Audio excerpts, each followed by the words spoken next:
Бурхан багшийн их дүүчин өдрийн баяр энэрл хайр түгэе.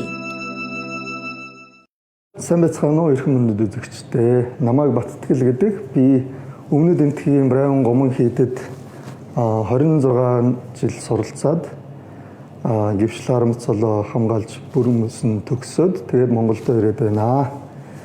Өнөөдөр би та бүхэндээ Бурхан багшийн их дүүчин өдрийг тохиолдуулан бас цагаан хоол яаж хийж болох талаар та бүхэндээ танилцуулъя гэж бодсон. Тэгэхээр монголчууд бол ерөнхийдөө цагаан хоол гэхээр бас ихэнх нь бас төдийлөн сайн мэддэгчгүй. За тэгээд ерөнхийдөө цагаан хоол гэхээр нэг л амтгүй, шимгүй одоо сүйтэй бодаач гэдэг юм уу, тиймэрхүү юмар төсөөлдөг бас хүмүүс олон бий. Тийм болохоор та бүхэндээ цагаан хоолыг хэрхэн сайхан амттай, идэхэд маш одоо шимтэй тийм хоол яаж хийж болох талаар та бүхэндээ бас сонирхуулъя гэж утсан. Би одоо Өмнөд Энэтхэгийн Брайан Гомон хийдэд байхдаа дандаа л одоо өөрөө хоолоо хийж иддэг гэсэн. Ер нь л одоо бүх лам нар бол өөрөөсөө хоолоо хийж идцгэн хийдэс мэдээж хоол өгөн тэрнтэйгээ бас хамт өөрөөсөө одоо маш сайхан амттай, шимтэй тийм хоол хийж сурсан байдаг. Ихэнх лам нар бол ерөнхийдөө маш сайн тоогоочуд байдаг. Тийм болохоор бас та бүхэндээ манай хийдийн лам хүний энгийн амьдрал бас ямар шүү байдгийг, тэр дотроо энэ галтгооны амьдрал гэх юм одоо хоол хийх арга нь ямар шүү байдаг талаар та бүхэндээ танилцуулъя гэж утсан. Би бол олон жил энэтхэгт одоо сурахдаа бас энэтхэг соёлтой баггүй танилцсан. За энэтхэг бол хоолны соёл агуу их орон бүр хэдэн мянган жилийн одоо хоолны соёлтой, за мөн одоо хоолоо амтлах бас нарийн арга маш их байна. За мөн одоо бүр одоо эрүүл мэндэд ямар ч хор хөнөөлгүй цэвэр одоо байгалийн гаралтай хоол хүнс хэрэглэдгээрээ бол дэлхийд алдартай. Тэгээд бүр одоо аюрведийн тийм sattvic food буюу одоо биеийн одоо хийшэр бадганы яг сайхан гэж тэнцвэржүүлж өгдөг тийм хоол хийдгээрээ алдартай. За энэтхэгт бол цагаан хоол одоо маш их төрлөөрөө за мөн одоо цагаан хоол амтлагч нь ч гэсэн одоо янз бүрийн сайхан гоё амтлагчуд байдаг. Ер нь бол дэлхийд дээр баг одоо цагаан хоолтой хүмүүсээр одоо бараг л дэлхийд номер 1 байх гэж би бодож байгаа. Хамгийн одоо их цагаан хоолтонгуудтай газар. За ерөөсөө ингээл гудамжинд гараал ерөөсөө ямар л хоолны газар байна. Заавал одоо цагаан хоолны бүх л төрлийн цагаан хоол хийн. Тийм болохоор тэрүүгээр маш их алдарсан. Би ч гэсэн өөрөө хувьдаа бол ерөнхийдөө энэтхэг хоолыг маш их эрүүл тэгээд маш их одоо амт шимтэй гэдгийг би бол өөрөө мэдэрч сонирхсан. Тэгэхээр өнөөдөр миний та бүхэнд одоо сонирхуулах гэж байгаа хоол гэх юм бол энэтхэгийн одоо биряни гэдэг хоол байгаа. Биряни гэдэг хоол нь бол ерөнхийдөө Монголын одоо пловтой жоохон төстэй, гэхдээ бол хамаагүй олон орцтой, хамаагүй нарийн олон төрлийн одоо амтлагч ордог тийм хоол байгаа. Тэгэхээр бол энийг бол махтай ч хийсэн болно, махгүй ч хийсэн болно. Дахианы махтай сайхан амтлаад их юм бол бас сайхан амттай болдог. Өнөөдөр бол би та бүхэндээ одоо өндөгтэй биряни буюу анда биряни гэж одоо энэтхэгт алдарсан байгаа. Тэрийг одоо яаж сайхан амттай, шимтэй хийх талаар танилцуулъя гэж утсан. Тэгэхээр өндөг маань бол ерөнхийдөө одоо эр дахиагүйгээр өндгөлдөг одоо ерөнхийдөө одоо дэгдэхэ болохооргүй одоо тийм өндгийг гадуур зардаг. Тийм учраас бол энийг бол ерөнхийдөө цагаан хоол гэж одоо тооцдог юм байлээ. Мэдээж бол одоо веган гэдэг утгаар нь бол биш.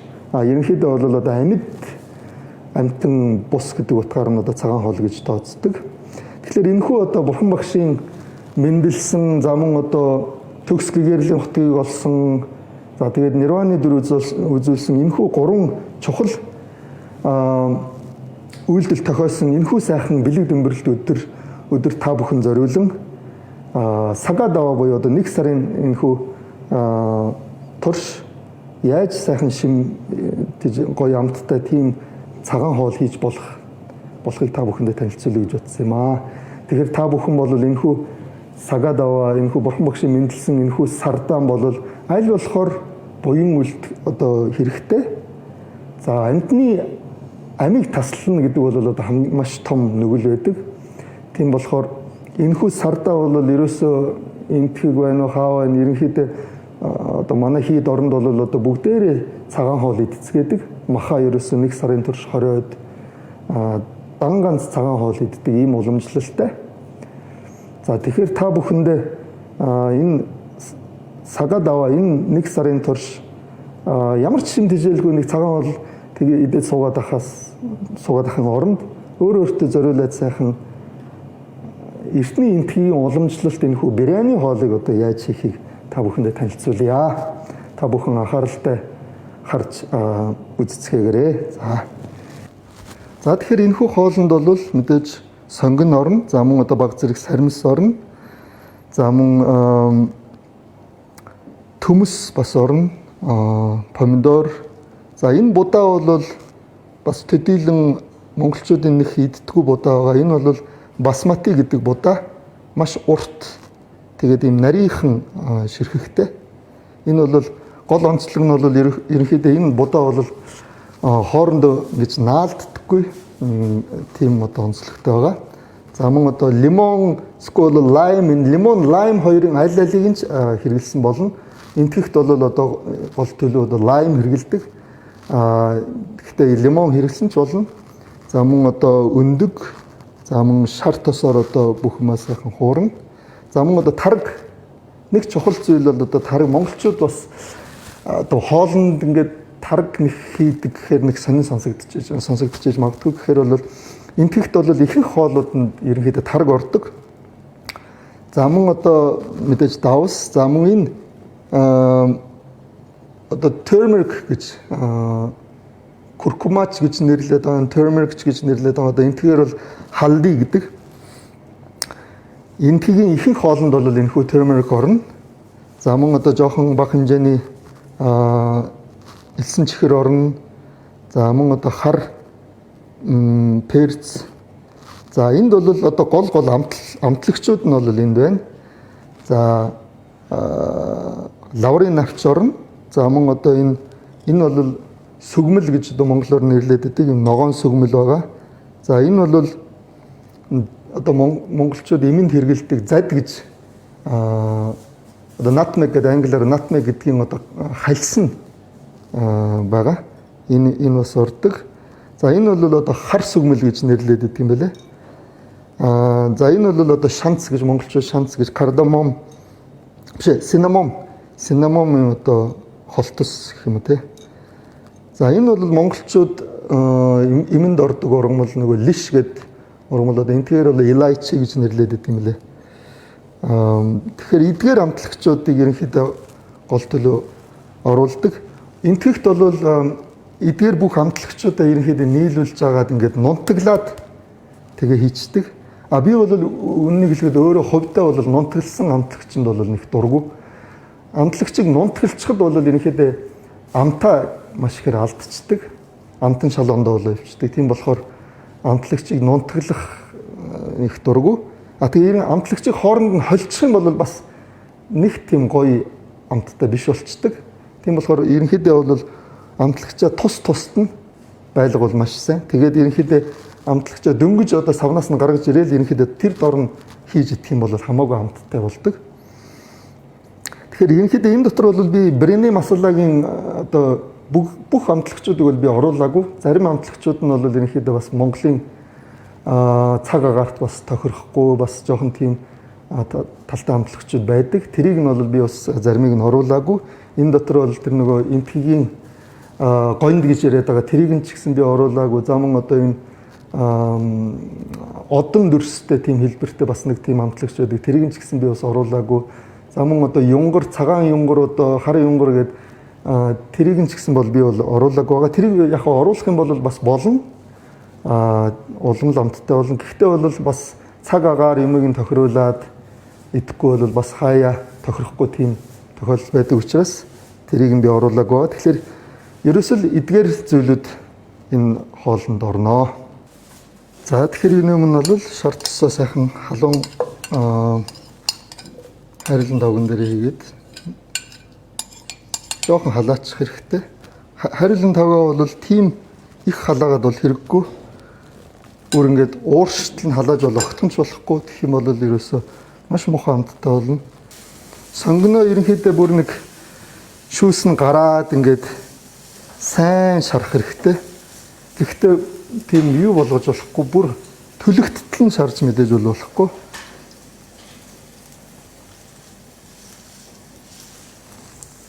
За мөн энд нэг чухал зүйл бол тарг, за лимон хоёр бол маш шинхэн байх хэвээр. Гаач гэсэн бол маш шив шинээр байх хэвээр. Хэрвээ жоохон удцсан тарг ч юм уу, эсвэл лимон нь жоохон удцсан байх юм бол ерөнхийдөө маш амтгүй болчдөг. Тэгэхээр шив шин лимон, шив шин тарг одоо хийх нь хамгаас чухал. За мөн сонгоно шарж байхдаа бол ерөнхийдөө бас давсаа хийчих юм бол сонгоныхын шүүс нь гарах нь маш амар байдаг. Давс өөрийнхөө мэдрэмжээрээ л ерөнхийдөө хийчих болно. Би бол нэг амар тийм грамлаад байдаг нэг хүн биш. Тийм болохоор зүгээр нэг мэдрэмжээрээ л өөрөө хийчихэд болно. Хайрлын тавг бол ерөнхийдөө доогуур наалддаггүй хайрлын тавг байвал сайн. Хэрвээ доогуур наалдаад төлөгдөд ирэх юм бол амтгүй болно. Сонгоно бол нэлээд сайн шүүсийг нь гартал ганцаар ингэж шарах хэрэгтэй. Ерөнхийдөө ингэ сонгоно хараад байхад жоохон шарлаад тэгээд одоо эзлэгдэхүүн нь ерөнхийдөө ингэж багасаад сонгон чинь ингэж нэг хатаад эхэлж байгаа юм шиг. Тийм болоод ирэнгүүт нь л одоо бусад онцлогчдоо хийчих хэрэгтэй. За га сармис хоёроо бол бараг хамт хийсэн ч болно. За ингээд сонгон сармис га гурваа ингэж хамттан шараад жоохон шүүсийг нь гаргаад тэгээд дараа нь помидор хийчих хэрэгтэй. Помидор бол нэг их хийх юм бол помидор хитрхи хийчих юм бол гашуун болчихно. Ерөнхийдөө нэг том помидор бол бараг нэг л байхад болдгийг. Тэгээд помидортойгоо хамт ингээд сайхан хутгаад шараад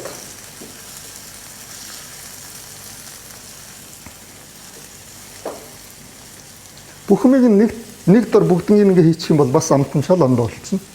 Бас төдийлөн гоё болж чадахгүй. Эхлээд сонгоно шараа, дараа нь одоо гав сармсаа хийж ингэж шараад ингээд дистратагаар хийх юм бол хамаагүй гоё амттай болдог. За энийг бол ерөнхийдөө хэсэг хугацаанд жоохон шүүсийг нь помидорын шүүсийг нь гараад ингээд жоохон шингэн болтол нь ерөнхийдөө тагийг таглаад ингээд жоохон шарчих хэрэгтэй. За одоо ингээд сонгон сармис га помидор маань ингээд нэлээд сайхан шарагдаад ингээд шүүс нь гараад ингээд ирэнгүүт дараа нь тарга хийх хэрэгтэй. За тарга бол ахиухан хийн нэлээд их орно. Ерөнхийдөө бол импект бол бараг тарггүй curry гэж ерөнхийдөө бараг байхгүй. За би бол сая 4 том халбаг хийчлээ. Гэхдээ бол бараг тэрнээс илүү их хийсэн ч болно. Ерөнхийдөө өөрийнхөө мэдрэмжээр ингэж харж байгаа сайхан. Тэгэхээр энэхүү хоол маань ерөнхийдөө 3-4 хүнд зориулсан нэг тийм том хэмжээнд бол хийгээгүй. Гэхдээ дараа нь бол өөрөө энийг хэрвээ олон хүнд хий гэж байгаа бол энийг зүгээр үржүүлээд тэгээ хийчих болно. Амтлагчдаа бол одоо саяны энэ үзэл харуулсан эдгээр амтлагчаа ахаад нэг хэдхэн нуглаад хийчих болно. За энийг ингээд төр хугацаанд таглаад сайхан бүх юм ингээд хамтдаа нийлээд таргиныхын тэр эдэсүүд ингээ бүр задартал нь таргиных нь одоо тэр бөөгнөрсөн хэсгүүд нь ингээ сайхан задартал нь ингээ жоохон хүлээчих хэрэгтэй. За тэгэхээр ингээд тарг маань ингээд сайхан задраад тэр нөгөө бөөгнөрсөн юм сайхан задраад ингээд ирэнгүүт нь амтлагчудаа хийх хэрэгтэй. Амтлагчаа зарим хүмүүс бол эхлээд хийчдэг. Халуун одоо хайрлан тогон дээр хийчих юм бол амтлагч нь ерөөхдөө төлөгдөөд нэг сони амттай болчдөг. Тэгэхээр бол яг зарим одоо энтхийг тогооч нар бол тэгж хийдэг бас тийм тогооч нар байдаг. Гэхдээ бол би бол өөрөө хувьдаа бол амтлагчаа тараг хийгээд юм шингэн юм дотор хийх юм бол амтлагч нь ингээ төлөгдөөд юучгүй амт нь алга болчихгүй тийм бас давуу талтай байдаг. Тэгэхээр амтлагчудаа ингээ дараа нь хийчих хэрэгтэй. Тараг маань бэлэн боллоо. Тэгэнгүүт ерөөсө бүх амтлагчаа ерөнхийдөө хийчих болно. Нэг дор. За термик бол ерөнхийдөө би нэг халбаг хагастай хийчих болно. Ерөнхийдөө өөрөө бас мэдрэмжээрээ л ерөнхийдөө хийчих болно. За энэхүү хавьди буюу термик бол нэг онцлог нь хар перцгүйгээр бол итгэвчдэггүй тийм одоо амтлагч гэж ярьдаг. Хар перцтэй холилдчихэж энэ одоо юугаа жинхэнэ өвчин ангаах одоо тэр чадвар онцлог байдаг. Тэдгээр зүйл нь ерөнхийдөө хар перцтэй холилдчихэж гардаг гэдэг. Тийм болохоор хар перц заавал хийх хэрэгтэй.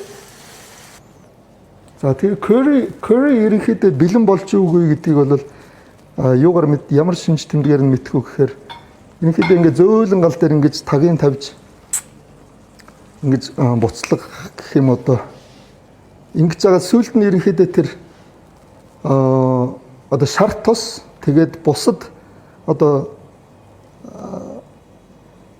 тараг тэргүүтээ бусад зүйлүүд нь ингээд шар тус нь ингээд тусгаарлагдаад эхэлнэ. Тусгаарлагдаад ирэнгүүт нь ерөнхийдөө энэ curry болсон байна гэж ерөнхийдөө үзэж болно. За тэгэхээр одоо ерөнхийдөө curry маань бараг л бэлэн болж байна гэсэн үг. Ингээд ажиглах юм бол тэр тос нь ингээд тусгаарлагдаад дээшээ хөвж гарч ирээд ерөнхийдөө ингээд бусад зүйлээсээ ингээд тусгаарлагдчихна. Тэгэнгүүт нь төмсөө хийчих хэрэгтэй. Төмсөө бол заавал нэг юм урт нарийнаар хэрч албаж байхгүй. Гэхдээ түргэн болохын тухайд бол ингээд урт нарийнаар хэрччих юм бол амархан түргэн болдог байгаа. За ингээд төмсөө хийчихнэ. Тэгэхээр энэхүү биряни хоолыг бол би Монголын нөхцөлд хэрхэн хялбар хийж болох тэрийг та бүхэнд бас зааж байна. Монголд бол бас төдийлөн яг энтгчүүдийн хийдэг одоо тэр масала тэдгээр зүйлүүд нь бол олдохгүй. Мэдээж бол тэрийг хийж болохгүй зүйл байхгүй.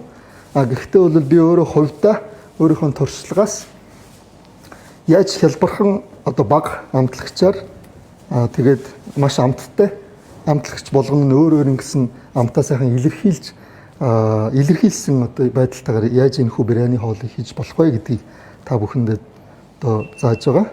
Энэ бол үнийг хэлэхэд бол яг энтгэг бирянич биш. Яг Монгол хоолч бол биш. Энэ бол ерөөсөө л энтгэг биряни одоо миний хувийн онцлогтойгоор хийсэн нэг юм хоол байгаамаа. Ингээд баг-багаар усаа ингээд нэмээд авах хэрэгтэй. Бас зарим онлоор бол ширгсэн ус одоо им гэж тооцогддог тийм ээ. Тэгэхээр бол усыг ингэж баг-багаар ингэж ширгээж хоол хийх юм бол бас маш амттай болдог. За тэгэхээр эхлээд бол будаагаа угаачаад тэгээд дэвтэйгээ тавьчих хэрэгтэй. Хитрхи их удаан бас дэвтэх юм бол будаа нялцаачна. Тэгээд одоо энэ curry-га хийж дуусчаад тэгээд будаатайгаа бүгднийг холиод би бол одоо будаа агшаагч хэрглэж байгаа.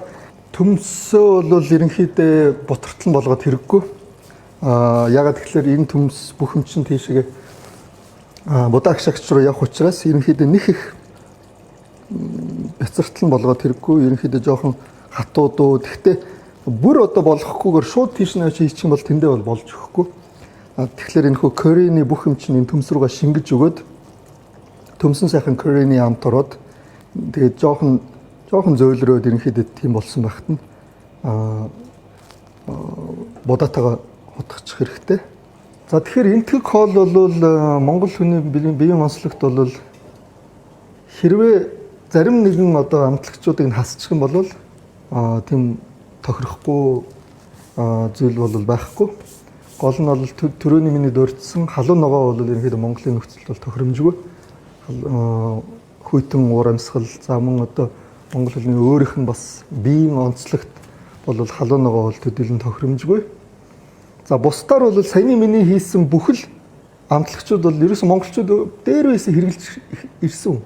Жишээлх юм бол одоо лиш сүгмэл бол монголчууд дээр байсан л эмэнд одоо мунтаглал одоо хийдэг байсан.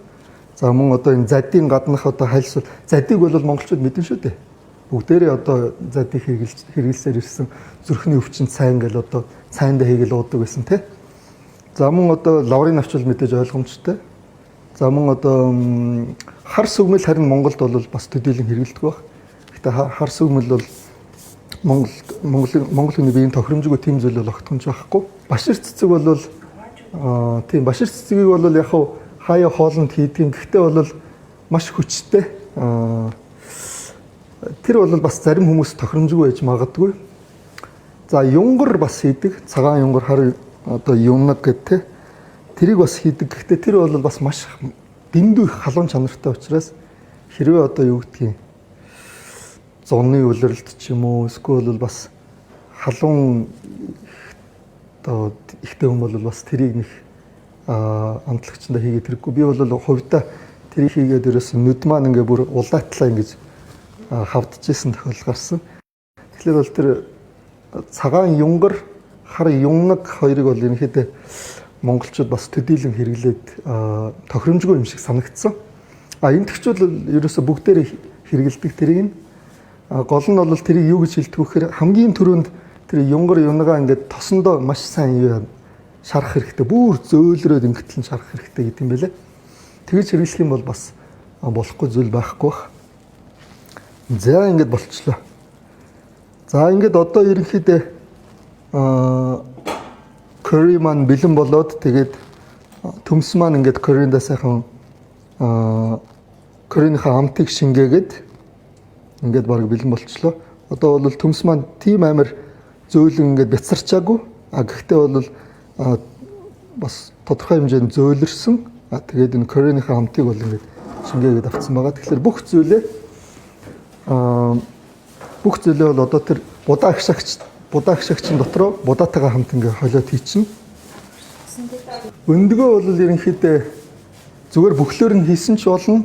Бас ингээд жоохон зүсээд ингээ хийсэн ч болно. Гол нь тэр лугаа одоо юу гэдгийг curry-гээ сайхан шингээж өгөх зорилготойгоор ингээд жоохон зүсээд ингээ хийсэн. Бичгэд бас амттай болно. Нэг их бас зүсээд хэрэггүй бас бяцраад ичгүй алга болчихно. За тэгэхээр бүх бэлэн болсон энэхүү curry-га будаа агшаагч руугаа ингээд хийчихнэ. Будаатайгаа холиод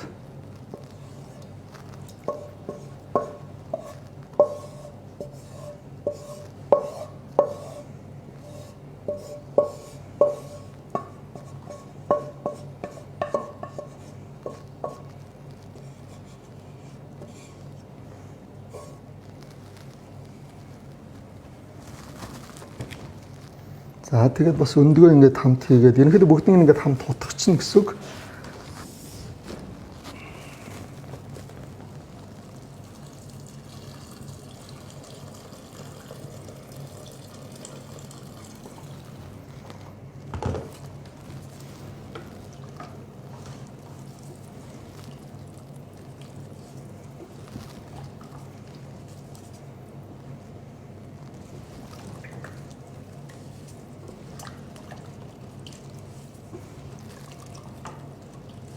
Тэгэхээр энэ хугацаанд бол будаага ингээд дэвтэйгээ тавьсан байгаа, жоохон зөөлрсөн байгаа.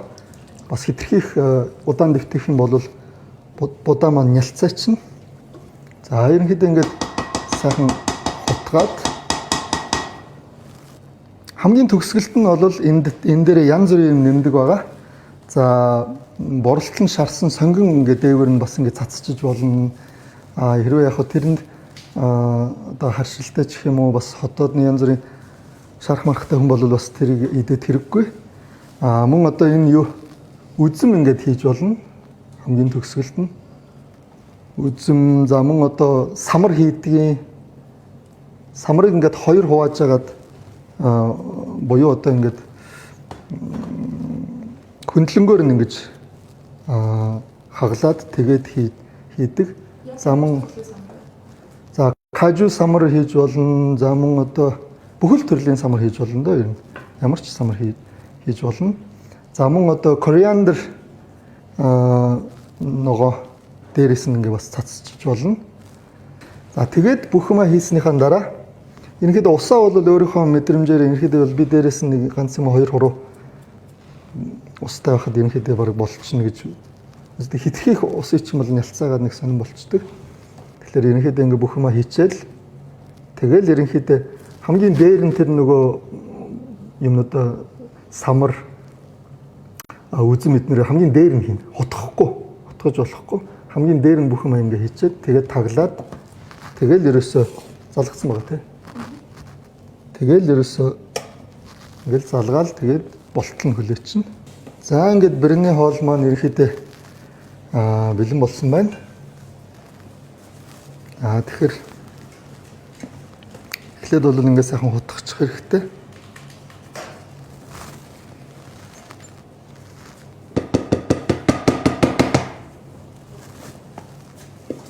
За ингээд хоол маань бэлэн боллоо. За тэгэхээр би бол өөрөө 11 жил ерөнхийдөө цагаан хоолтон явсан. Өмнө нь цагаан хоолтон байхаас өмнө мах иддэг байхдаа бол ерөнхийдөө энтэх хоол нь бас төдийлөн тийм дуртай биш байсан. Бас зарим хоолыг нэгдэж чадахгүй тийм байсан. Тэгээд махнаас гарснаас хойш бол ерөнхийдөө ямар ч энтэх хоолыг маш сайхан шимтэлж иддэг болсон. Гол нь бол монголчууд цагаан хоол гэхээр яг яаж амтлахаа бас сайн ойлгодоггүй. Махтай хоолыг бол амтлах амархан. Мах нь өөрөө баг сайхан одоо амттай болохоор амтлахад амархан байдаг. Цагаан хоол гингүүт монголчууд эсвэл тэр нэг цуум уу гэсэн нэг тийм хятад амтлагчаар амтлана. Эсвэл тэр нэг вигор гэдэг нэг бөөн одоо химийн бодис дүүрэн тийм одоо амтлагчаар бөмбөгдөө хийчдэг. Тэр нь тэгээд эрүүл мэндэд бас маш сөрөг нөлөөтэй, бас тийм гоё амттай ч болж чаддгүй. Тийм болохоор өнөөдөр би та бүхэндээ бол цагаан хоолыг цэвэр байгалийн бүтээгдэхүүн одоо эдгээр ургамал янз бүрийн үр иймэрхүү одоо амтлагчдаар хэрхэн сайхан амттай хийж болдг юм бэ гэдгийг та бүхэндээ одоо харуулахыг оролдлоо. За мөн одоо монголчууд эрт дээр үесээ бол зундаа цагаан хоол иддэг байсан. Маш их цагаан хоол идэнэ. Харуу лезги одоо маш их цагаан хоол иддэг. Эдүгээ 100 өвлгүй хамаагүй мах идсээр байгаад монголчууд маань бас янз бүрийн одоо өвчин нэмэгдэх нь ихсэж байна. Дээр үедээ бол өвөлдөө сайхан махаа идээд зундаа бол барагтай мах идэхгүй ерөнхийдөө мах маш бага иддэг. Гол төлөв одоо харуу лезги цагаан хоол идэж ингэж дотроо цэвэрлж тэгээд намраас нь эхлээд ингэж махаа идэж эхэлдэг байсан. Тийм болохоор та бүхнийгээ бас зундаа айлхор мах бага идэхийг одоо уриалъя. Цагаан хоол хийхдээ дан ганц харуу лезгийг идээд байхад бас хүмүүс ямар одоо юу гэдгийг бас амтан төдийлөн одоо санаанд хөрж өгдөггүй. Тийм болохоор одоо яг цэвэр байгалийн бүтээгдэхүүн, байгалийн одоо органик бүтээгдэхүүн энэ эмийн ургамал тэргүүтээ ийм амтлагчдаар хэрхэн цагаан хоолыг сайхан ингэж амталж хийж болдгийм бэ гэдгийг та бүхэндээ харуулахыг зорилоо. За тэгээд төгсгөлт нь бол Монголын сүхтэн болон та бүхэндээ энэхүү бурхан багшийн одоо 40 өдөртөө мах идэлгүйгээр одоо цэвэр цагаан хоол идэж өнгөрүүлээрэ гэж одоо та бүхэнд уриалъя. Бурхан багшийн их дүүчин өдрийн баяр энэрл хайр түгээе. Бурхан багшийн их дүүчин өдрийг тохиолдуулан жил бүр уламжлал болгон зохион байгуулдаг энэрл хайр түгээе шашин соёлын арга хэмжээ 2022 оны 6 сарын 14-ний үлзий учрал бүрдсэн өдөр Улаанбаатар хот ном болно. Эрхэм таны хураасан буян аривжиж энэрл хайртан түгэн дэлгэрч их дэлхийн минь эгнэгт амгалан орших болтугай. Зохион байгуулагч Монголын бурхан шашинтны төв Гандан дэгшлийн хийд болон Улаанбаатар хот дох бүх хийд төрийн бус байгууллагууд